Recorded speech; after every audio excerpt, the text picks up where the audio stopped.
Thank you, President Lee. You know, I think about this afternoon, and we're really blessed in this community, not just by virtue of our geography and not just by virtue of our pleasant, mild climate, but also, especially, we're blessed by great people in this community.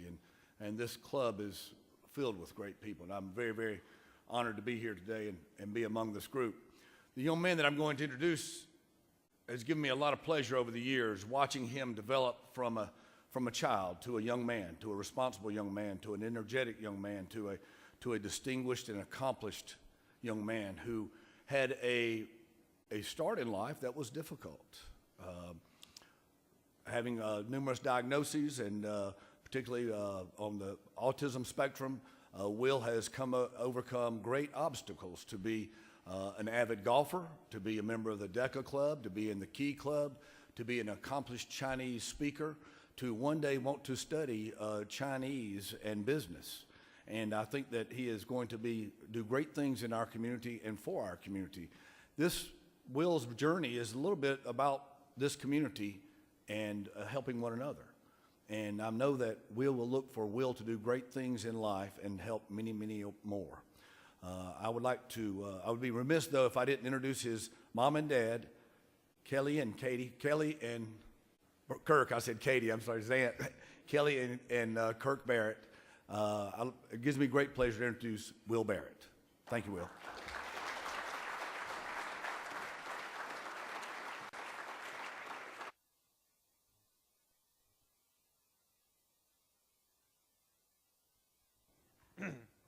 Really quick, here it is. All right. 你好，我叫Will。今天我非常高兴跟大家分享。In Chinese, that means hello. I'm Will. I'm honored to be speaking to you all today. Now, if you all don't mind, I'll be giving my entire speech in Chinese today. Oh, y'all laughed. Okay. Well, just in case there's a few of you who do get lost, I'll have the pictures, symbols on the screen, so you should be able to follow along. And just in case a few of you do get lost, my uncle Shane Lazenby has agreed to translate for us. So, just in case, just ask him because he told me he knows everything.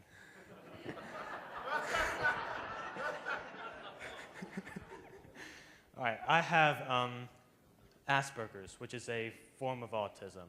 Autism spectrum disorder, or ASD, is characterized as a brain development disorder. When I was diagnosed in 2001, the number of diagnosed cases was 1 in 150. But statistics now show that ASD currently affects 1 in 68 children. It is more common in boys than in girls, and although the severity is quite different in every individual, one fact is consistent. The numbers are growing, and it is considered an epidemic, and nobody knows why. Many people have their own theories as to how or why autism occurs. Some believe that it's genetic, some believe that it's environmental, and then there are those, like my family and me, who believe that there's a combination of the two, a genetic factor that's set off by an environmental trigger. Comparisons have been made between a typical brain and an autistic brain through MRI scans. The images show that there are portions of an autistic brain that don't develop as thoroughly as that of a typical person's brain. Examples of that would be speech, motor skills, coordination, emotional responses, and prediction and decision making. But on the other hand, there's parts that develop more significantly than a typical brain, like their analytical and critical thinking, their complex thinking, their solving mathematical equations, which I think I missed out on. And yeah, seriously. Of course, every human brain is different in some way, and if 5 autistic brains were compared to one another, all 5 would vary in some way, therefore different symptoms. But researchers are finding out more about what causes our brains to behave differently, and because I'm 17 years old with an autistic male brain, I can go ahead and tell you without a doubt that girls with my brain behave differently. I have generously offered to be a case study for this theory, but I haven't heard anything back yet. Yeah. There is no cure for autism, sadly. However, there are methods and therapies to treat its many symptoms. Individuals with ASD can have very different indicators, which is why it can still sometimes be difficult to diagnose correctly. I myself was repeatedly misdiagnosed with attention deficit disorder before a definite diagnosis of Asperger's was made. And the correct diagnosis was required for me to get the help that I really needed. How many of you have ever been sick? Oh, so 4 or 5 out of 150. Okay. You must be remarkably healthy. We know that, well, as with any illness, it's almost impossible to know how to manage it best without knowing exactly what's wrong. And the good news is that today, many symptoms of ASD can be treated. Understanding and knowledge are important factors in knowing what techniques are most beneficial and effective for each individual with ASD, and are symptoms which can be managed. Determination and consistency can greatly influence an autistic person, and a good example of that is Helen Keller. She lived in a dark and silent world. She could not see light or hear a sound, but she had someone who refused to give up on her and never failed to see the possibilities in her. Helen and her teacher, Anne Sullivan, worked relentlessly on the things that they could fix. She achieved beyond what anyone imagined. She conquered her disabilities, and she made an impact that will never be forgotten instead of making excuses. Another good example is Albert Einstein. Yeah, pretty picture. I don't know why anybody ever thought he behaved oddly, and he was never formally diagnosed, but is now thought to have been on the autism spectrum. He said of himself, "I have no special talent, I'm only passionately curious." And fortunately, his kind of curiosity unlocked a multitude of mysteries. But I don't have any illusions of unraveling the theory of relativity or solving string theory, but I do want to be an example that working hard beats talent when talent doesn't work hard, solely because he was a good example of that. Steve Jobs said those who are crazy enough to believe that they can change the world are the ones that do. Bill Gates, also thought to have Asperger's like me, changed the world with Microsoft. Jobs was the visionary that renovated computers from the big clunky box in your workspace into something that looks more like this. Since there are so many variations and different degrees of severity in persons with ASD, it's still reasonable to say that treatments and their efficacy will also differ between individuals. I was fortunate in finding out early what did not work and what has been most beneficial and effective for my symptoms. After trying several unsuccessful medications, my doctor suggested a special diet. The diet removed gluten and dairy from everything that I ate. Now, special diet to me sounds more like pizza and ice cream and all that stuff, but my doctors thought that special meant something completely different. If I had a choice, don't you think I would choose pizza and hamburgers and ice cream? But the way I see it, if not eating those things helps me manage my symptoms, it isn't really a choice. It's the right thing for me to do. Sure, those other things taste good, but nothing tastes as good as self-control feels. Although my mom was very skeptical at first, she was tenacious and the diet worked. They explain that sometimes our bodies can't break down or digest the proteins in wheat or in cow's milk, so they go to our bloodstream, get in our brains, and they turn into opiates, which explains some behaviors. And within a few weeks, significant changes began to occur. I was able to focus and organize my thoughts better than ever before, and because I could pay better attention, I was easier to teach both socially and academically. My teachers may have a different story to tell, but this is my speech. Social cues that most people learn from observing others or simply know instinctually had to and still have to be explained to me. Maturity, I'm sure, influenced much of my behavior modification, but I think another big factor is that I have so many friends who guide and help me through everyday life. They're invaluable to me, and they aren't trying to be charitable or make the news by being nice to the autistic guy. They're just genuinely good people. My friends are a closely knit group, and we support each other. They don't mind answering questions for me that may strike them as odd or unusual. They just tell me the truth, and that to me is the definition of a true friend. When I was younger, my mom was adamant about things that I needed to do. For example, I needed to learn to say please and thank you, and yes sir and no sir. I needed to learn to share my toys and to walk everywhere I went instead of jumping, which, looking back now, was probably a good thing.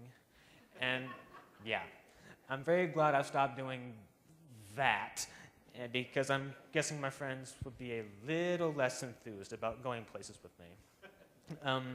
We didn't know it at the time, but jumping was my way of dealing with excessive input that others just don't notice. When I say excessive input, I mean that my brain turns into a metaphorical blender. Now, if you all just imagine me for a second, you and I are going into a very busy mall to a specific store. When you first walk in the mall, you hear just noise. I hear all the noises. For instance, I hear people laughing, ladies talking, whining kids, a crying baby, 5 little girls giggling, 4 grown men's voices, 3 cell phones ringing, 2 turtle doves, and a partridge in a pear tree. Yep. Also, I can hear music coming from every different store. I can hear shoes clicking against hard floors, and I'm going to stop there because I'm pretty sure you get the picture. And I've only been given a certain amount of time to talk, so I won't try and describe everything that I see for you. That's just the things that I hear. So go back with me. From the car to the store in which we were headed, all of this is going on in my head. And remember, I'm still trying to carry on a conversation with you that still makes sense. And that's just one example of the kind of input a person with ASD deals with all day, every day. Clothes and tactile issues that can cause sensory overload is also a very big issue. For instance, a friend of mine on my old t-ball team, his clothes apparently just really got on his nerves, so he proceeded to just strip down butt naked in the middle of the field in front of a game. Yeah, despite his extra efforts, our team wasn't given any bonus points. The point is, too much sensory overload is the reason some autistic people just shut down the outside world. They can't handle what's going on around them or how it's being processed in their brains. So they either retreat or they find a way to cope with the excess, and jumping was my way of coping. In 2012, I was asked to give a speech for Challenge Child and Friends. As some of you already know, Challenge Child is an early intervention center for children with special needs and their typical peers. I'm a proud alumnus, and this advocacy group was my first chance to speak in public. At the end of my speech, the event planner asked if I would mind answering questions from the small audience. I was surprised by the number of questions, but I was also encouraged by their curiosity and desire to know more about ASD. And I knew then that I had an opportunity to help people, because there are many people out there who had a family member or a friend with ASD and were very eager for answers. At the time, my mom had also started writing a book. She was journaling our story, beginning with her realization that something was different about me when I was 3. She described the process of trying to find the correct diagnosis and finally finding what worked best for treating my symptoms that could be treated. It was not much more than a private project for her then. However, after that speech, she decided to write something more useful and informative, also to include more hope and encouragement. The word awesometistic was born when Mom was writing My Awesome Autistic Child. That's me. We created a Facebook page and got a surprisingly good response, and we decided to co-author the book and tell the story from both of our perspectives. From my first invitation to speak came more requests for me to tell my story, more engagements stirred more interest, and things just, took off from there. Our company, Awesome Autistic Foundation, was created. Our logo is blue for autism awareness, and orange is the ribbon color for the multiple sclerosis ribbon cure, because my mom has MS. We designed the logo for t-shirts, wristbands, and our book cover. And our book cover will look like this because it's personal to us, but our shirts are several different styles and colors. Autism is classified as a disability, but having a disability is not an excuse for failure. Being persistent, determined, and hardworking is the formula for anyone to achieve their goals. Success can be defined in many different ways, and Awesome Autistic as a foundation characterizes success as finding one's strengths and expounding on them. Awesome Autistic Foundation's mission is to encourage those affected by ASD by helping them discover their potential and develop again into a success. Our message is that making excuses is worse than having a disability. We have a website that is dedicated to offering advice. Where's the slide? There it is. We offer advice. We post updates on advances made in research. We also share success stories of individuals with ASD, and just in case there's a few of you who have found the diet works for them too, we occasionally post gluten and dairy-free recipes, such as how to grill some delicious tree bark. Also, we support other groups dedicated to autism awareness and are linked to several different websites about other persons with ASD. Through Awesometistic, we hope to educate and help guide people through their journeys. We want to provide optimism and inspire confidence where potential may not be fully recognized.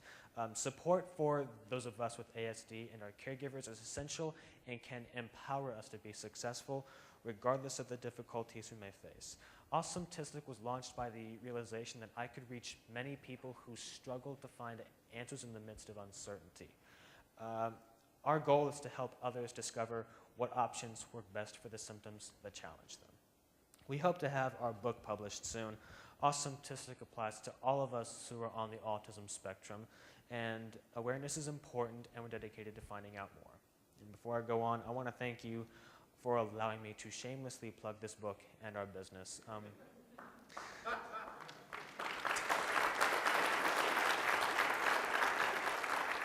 Yeah, autism isn't funny, but we try to include as much humor in our story as we can. It's all part of my evil plan to dispel fear and bring more awareness. I just completed my junior year at North Hall High School. I've written for the school newspaper, and I'm played on the golf team, and I'm also a member of the Key Club and DECA, as Mr. Miller just mentioned. I'm also in Honors Chinese, and I'm in the International Baccalaureate program, and that means I will graduate with an IB certificate along with my diploma. Also, much of my work is sent to a different country besides the US and graded by a certified international board of educators, and I'm also taking marketing and business classes to facilitate our goal in making Awesometistic Foundation an information hub and to help spread awareness. Also, I'm learning to sign. I'm not deaf and I can hear, but because communication is important, I want to know more languages. And please pay no attention to that sign. My mom thought that'd be funny. In college, I'm going to enroll in writing and composition classes to improve my writing ability. Also, I intend to become fluent in sign language, and I will take another foreign language. Some studies have shown that many of us with ASD have a special talent for learning new languages. That knowledge intrigued me, and so I saw it as a personal challenge. Autism isn't just exclusive to North America, it's worldwide. As I mentioned earlier from my first speech, I quickly became enthusiastic about spreading awareness, and it was then that I realized that there was a need for an autistic person to provide firsthand experience and knowledge, and to speak up for those who have trouble advocating for themselves. I have a passion to encourage people, and I've been asked to speak for several different groups and organizations locally, and if seeing is believing, I want to be an example that anyone can achieve their goals with effort and dedication. I will always have autism, but I've had a great support group. My doctors, teachers, family, and friends have been instrumental throughout my life, and they're the reason I've achieved the goals that I've set for myself. I am very grateful for these opportunities and consider them to be an important step in achieving my ultimate goal. I want to be a national, maybe international, inspirational speaker to help bring better understanding to ASD. I want to share what I've learned, which is that, again, making excuses is worse than having a disability. I really enjoy writing, and hopefully, with the completion of Awesometistic, our book, we can reach even more people by translating it into as many languages as possible.